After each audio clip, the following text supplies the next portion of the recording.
Hey guys, subscribe for daily content, and if you're shopping for gear, make sure you check out the description for the newest items at some of the very best online retailers. There's also links for some of the items that I personally recommend. Thanks!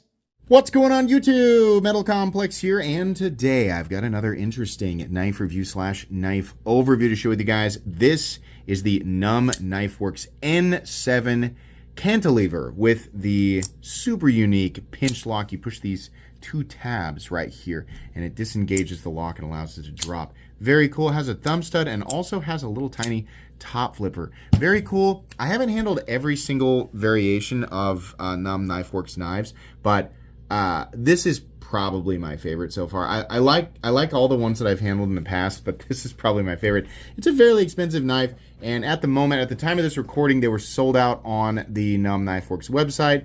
But I also noticed that there were listings at Blade HQ that showed us coming soon. So I don't know when you're watching this video. I'll have them linked to Blade HQ down in the description.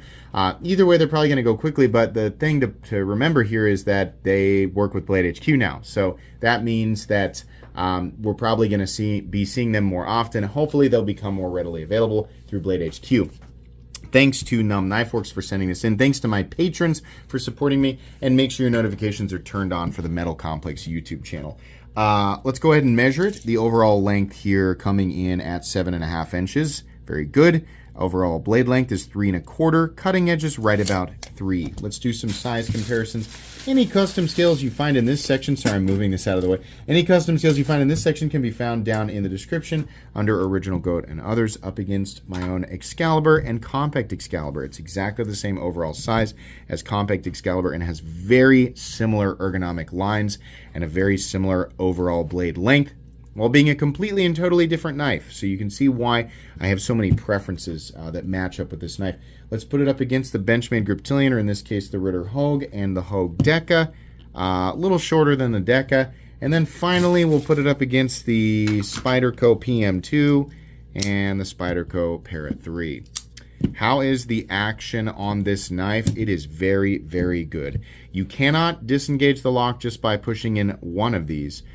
Or the other. You have to push them both in at the same time, and then it'll drop. It doesn't take much force, but it takes deliberate force, enough that it doesn't make you feel like the thing's going to disengage just by squeezing it. So here's an example of squeezing where all the pressure, my fingers are not on that tab, but I'm squeezing all of my pressure into one side of those buttons.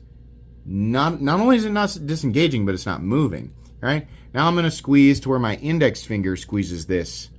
Not disengaging. You have to disengage both tabs at the same time, which is cool. It is possible to squeeze it in exactly the right, I mean, it's really hard though. I'm trying. I'm going to try to intentionally squeeze this thing open right here. So if I intentionally lay this finger down on top of this tab and I move my pad up so high on this that I can actually get it on there, almost to where my index finger is on the blade, then I can get it to disengage. But it takes so much deliberate force to do that. Under normal circumstances, I don't think you're going to do that, right? The pivot action, very, very good. Very good. I wish that he had domed these thumb studs, but they're not bad. They're not bad. They're small, but you can get underneath them, so it's really not bad. Overall, I think fidget factor is really good. This is a top flipper, so you're going to grab that tab and pull backwards on it. Really good. Using the fuller's not deep enough to consistently reverse flick it. I can't really get it caught there. So I'm going to say thumb stud, top flipper, or you can pinch and sort of whip it open if you want to. Let's do carry profile. Thickness up against the Spyderco Parrot 3. It's honestly about the same. Length and height up against the PM2 and Parrot 3. This knife carries beautifully. I very much enjoyed this. It doesn't take up too much room in the pocket, but it's enough knife to remind you that it's there. We'll go ahead and weigh it. In this case, we have crystal tie, and then we have DLC S90V, black, DLC satin finished S90V, which is very, very cool. Your weight on this one, these are going to vary slightly by material, but the full tie variation's 4.2 ounces. Not bad. Not perfect ratios, but not bad at all. And your balance is maybe ½ an inch back of the pivoter, so not too bad. Let's go ahead and measure the blade stock thickness here. Sorry about the sounds of walking above me. Blade stock thickness on this knife coming in at 116 thousandths, so not thick at all. Let's do a hardware check. I'll get out my tools. As per usual, my tools are very inexpensive and very recommendable. You can find them right down in the section of my description that talks about the tools I use in this channel. I just realized that that's probably a T. Well, maybe it just looks... No, it is. It's a T10. Okay, so T10, and then it looks like... Are those T8 pocket clip screws? Yes, they are. We have T8 for the pocket clip. Very cool. And then that's probably going to be a T6 there on that tab screw. But most screws here are larger sizes. As long as you have the right tools for the job, you should be good to go. Same with that scale screw right there. It's going to be a T6 is what that one looks like. So a couple T6, couple T8, and a T10. Meat and potatoes time. Oh my goodness, the ergonomic lines are so good, and that jimping is just perfection. 2 different jimping zones here and here, which is awesome. More sheep's footy, I guess, than anything else, but I think primarily what I want to point out here is the deep belly, sheep's foot, subtle sheep's foot, and hollow ground combination with S90V. This is a cutting machine. It is wonderful. The fact that it is so comfortable to hold, so easy to manipulate, and such an excellent cutting tool. Cutting paper is not going to tell you very much, but this thing is, it's a laser beam. Like, I mean, it takes, whoops, if you get caught behind right here, then it's going to do that. But cutting with the edge, as you're supposed to, I can cut straight into this. With no draw or anything like that, I can cut straight into the paper. That edge is sharp, it is angry, it's S90V, really, really wonderful. I have to assume that the HRC here for S90V is, you know, the run-of-the-mill industry standard 59 to 61. Can it be pushed higher? Yes. How do they push it? I don't know. I don't remember them listing their HRC range. If they did, I apologize. I always look to Taylor to test it. I mean, listing it is one thing, but having it tested is another. So it would be really awesome to eventually see some data on these. And if he already has data, then my apologies. But I don't remember seeing anything for NUMB knives. Most companies, like most Chinese, because this is a Chinese-made knife, most of these Chinese companies are hitting this from 59 to 61. Occasionally, we'll have a company hit it from 60 to 62. Even at 59, though, S90V is incredible. It's not like M390 where you're falling out of the optimal range and it's just not good anymore. I mean, it's not great.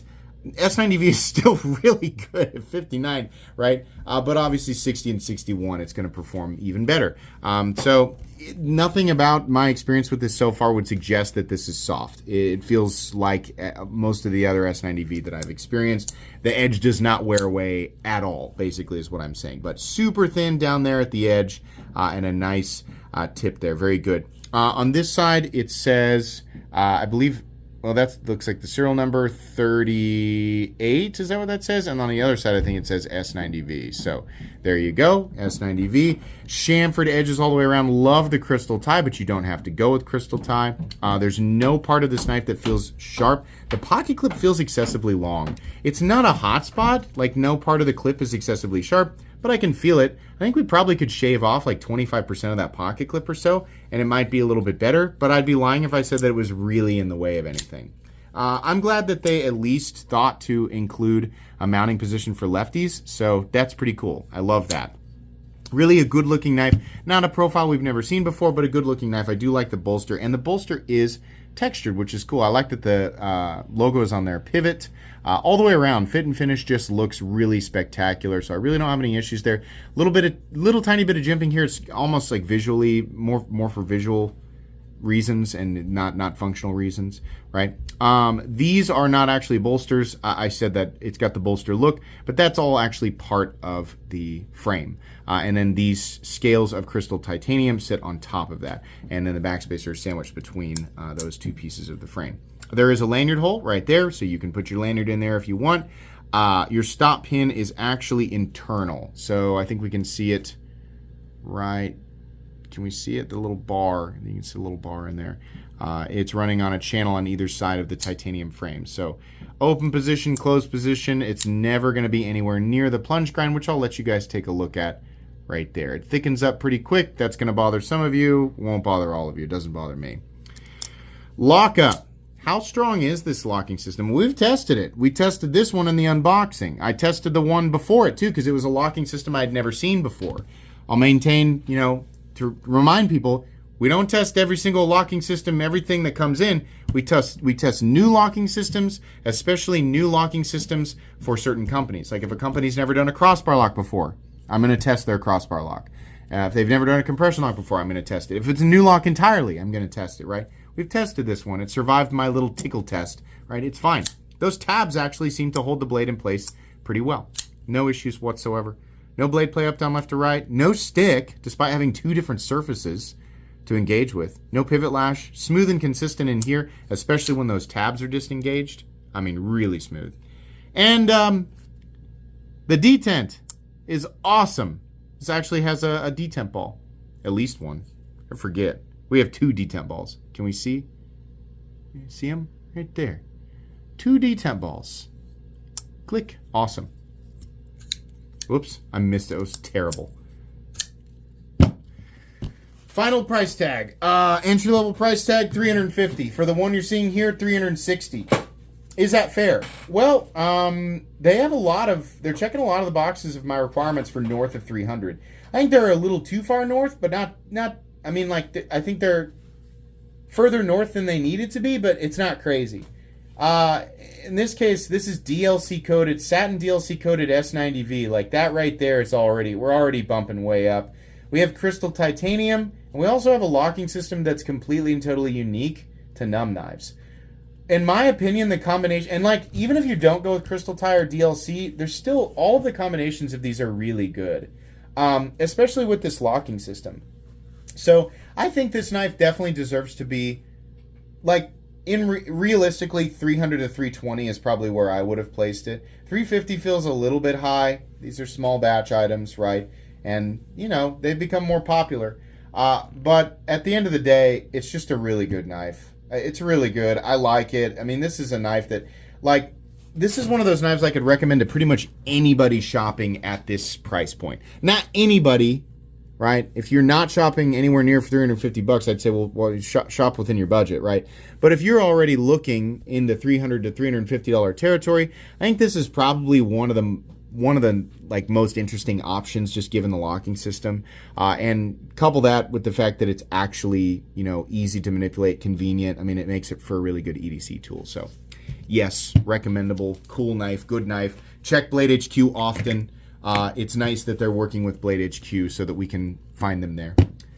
Links in the description for this guy. Please make sure to follow me on Instagram at metal_complex. If you enjoyed this video, leave a like. If you'd like to check out my other content, I do, of course, have lots of videos of knives that are either expensive or inexpensive that I do or don't like, so check those out. And if you enjoy all my content, go ahead and click on that Metal Complex logo right there and subscribe, because there's definitely more coming. Thanks again for watching, everybody, and have a great day.